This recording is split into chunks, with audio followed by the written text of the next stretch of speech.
Berarti begitu ya, update dari pemerintah terkait Ya, warehouse management system untuk support bagi sektor perikanan tanah air kita dan untuk mendukung program-program prioritas Presiden Prabowo Subianto. Sebetulnya dari pelaku di industri ini, Anda melihatnya hal apa yang juga bisa menjadi catatan dan juga bisa menjadi mungkin apresiasi bagi pemerintah kita? gini ya, Indonesia ini diberkahi banyak pulau, Ya. garis pantai yang luas, pantai yang segala macam. Tapi kita lupa bahwa dengan banyaknya pulau-pulau ini, biaya logistik kita tinggi. Jadi kalau menurut saya, lebih baik kita coba fokus pada di mana titik-titik kita itu yang memang memberikan nilai tambah lebih. Jangan semua area itu kita kerjain. Ya, nah kita fokus, kita kembangkan di mana tempat yang kita bisa benar-benar kompetitif. Ya, cost-nya lebih rendah, kita bisa maksimal, secara infrastruktur juga bagus. Nah itu yang menurut saya pemerintah tuh kalau bisa jangan semua tempat itu dikerjain. Kayak tadi Kosore itu, ya mungkin tersebar bagus, tapi apakah dengan tersebar itu juga malah membuat biaya logistik tinggi nggak? Atau seperti apa? Nah, mungkin pemerintah perlu mempertimbangkan juga kepulauan kita ini ada plus ada minusnya. Itu menurut saya. Oke, berarti apakah Anda juga nilai bahwa memang program cold storage begitu dari pemerintah ini sebetulnya tidak tepat sasaran dalam kondisi yang ada saat ini? Tetap diperlukan ya, karena kita nggak mungkin bisa memproduksi atau menjaga ketahanan pangan kita kalau kita nggak ada cold storage. Nah, tapi apakah cold storage ini harus ada tersebar di seluruh banyak tempat kecil-kecil atau kita di beberapa titik tapi kita pusatkan? Ya, kita pusatkan sehingga biaya logistik kita dan biaya infrastruktur kita juga nggak menjadi besar. Nah itu yang supaya kita bisa fokus dan terus bisa menjaga kompetitif kita di pasar nih. Karena kita banyak sering kali dengar mahal ikan di Indonesia ini katanya. Ya. Nah, Oke, baik. Berarti permasalahannya adalah biaya logistik yang masih cenderung mahal dan nantinya akan berdampak pada harga ikan dan produk ikan yang juga menjadi mahal. ya. Sebetulnya solusi apa yang bisa Anda tawarkan kepada pemerintah terkait apabila nantinya menjadi solusi dari biaya logistik yang juga Anda katakan berada di dalam taraf yang tinggi, Pak Henry? Gini, balik lagi ke yang tadi saya sampaikan. Ya, pertama pemerintah ini kita lihat fokus dan kita lihat spesiesnya. Apa yang kita mau fokuskan? Di mana spesies itu ada atau bisa tumbuh maksimal atau produksi maksimal. Nah, misalnya udang, itu budidaya udang bagus di Indonesia Timur. Nah, ya udah, pemerintah kita fokuskan di Indonesia Timur, kita siapkan semua infrastrukturnya, semua dana yang pemerintah punya mungkin dimaksimalkan di sana. Karena dana yang ada mungkin terbatas, kalau kita spread seluruh dari Sabang sampai Merauke, rasanya susah. Akhirnya sebagiannya sedikit-sedikit. Nah, dengan kita pusatkan, kita taruh di situ ada semua infrastruktur budidaya dari hulu ke hilir, nah, saya rasa kita akan bisa lebih kompetitif. Terus di mana kita punya budidaya ikan patin, di mana kita punya ikan nila. Nah, pusatkan ya, jangan semuanya itu di setiap tempat kita mau.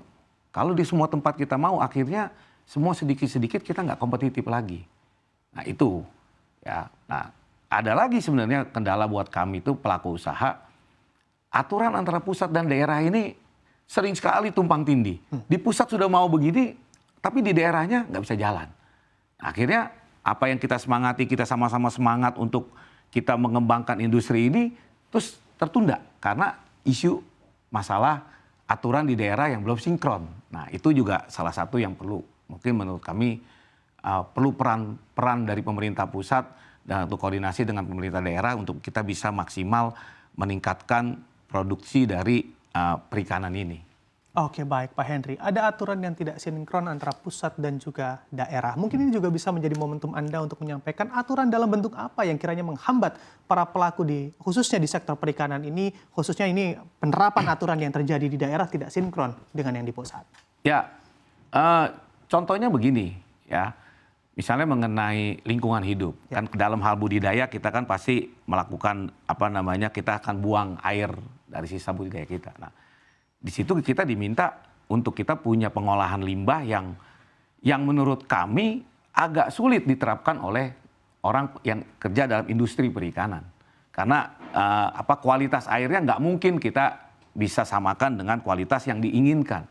Ya bukannya rusak banget gitu ya, tapi menurut saya itu memang sulit untuk kami lakukan, dan kalau kita dipaksa seperti itu cost-nya mahal. Nggak sebanding dengan kita hasil budidayanya. Kalau kita kerjain itu cost kita jadi mahal. Nah ini kita juga perlu sinkronisasi aturan itu. Yang kedua, tata ruang wilayah. Ini bilang bisa, tapi nanti bisa bilang pemerintah daerah, oh ini nggak boleh, tata ruangnya untuk ini. Nah ini sinkronisasi ini nih, tata ruang dan tata wilayah membuat kita juga, kita sebenarnya boleh nggak sih budidaya di sini? Sini bilang boleh, ini enggak. Tapi begitu kita mulai nanti, oh ini nggak bisa. Nah ini kita mungkin perlu sinkronisasi ya. Nah itu menurut kami hal yang salah satu yang perlu sinkronisasi lah. Sebenarnya nggak ada yang salah antara pusat dan daerah, tapi perlu sinkronisasi, dan kita pelaku usaha ini dari begitu kita mulai masuk ke dalam industri ini, kita tahu bahwa udah kita sesuai dengan aturan yang ada.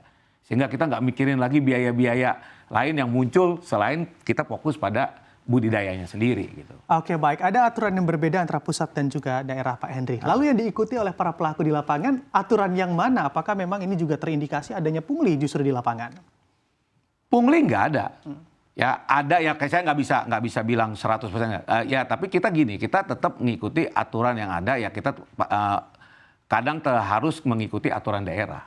Ya, aturan daerah yang sudah ada gitu. Tapi kan hasilnya jadi nggak maksimal karena dari pusat, oh ini begini. Harusnya kita menghitung dengan kita strategi bisnis. Kita menghitung ini bisa menguntungkan nih. Tapi dengan adanya keterbatasan itu akhirnya membatasi kita. Akhirnya juga nggak berani melanggar kan. Ya. Nah dengan nggak berani melanggar, apa yang kita hitung di awal ini bisa menguntungkan, ini bisa jadi ya untung, tapi tidak maksimal. Nah itu aja yang mungkin perlu dari pemerintah supaya kita bisa lebih kompetitif. Ya akhirnya kan cost kita mahal. Nah, tadinya kita bisa produksi 1.000, tapi karena ada keterbatasan kita hanya produksi 500. Padahal fasilitas yang kita siapkan 1.000. Nah ini kan costnya jadi mahal kan. Nah itu yang saya rasa kami perlu supaya ada sinkronisasi, memudahkan kami supaya daya saing kami dengan negara lain, dengan itu bisa lebih bersaing lagi. Oke, ini hal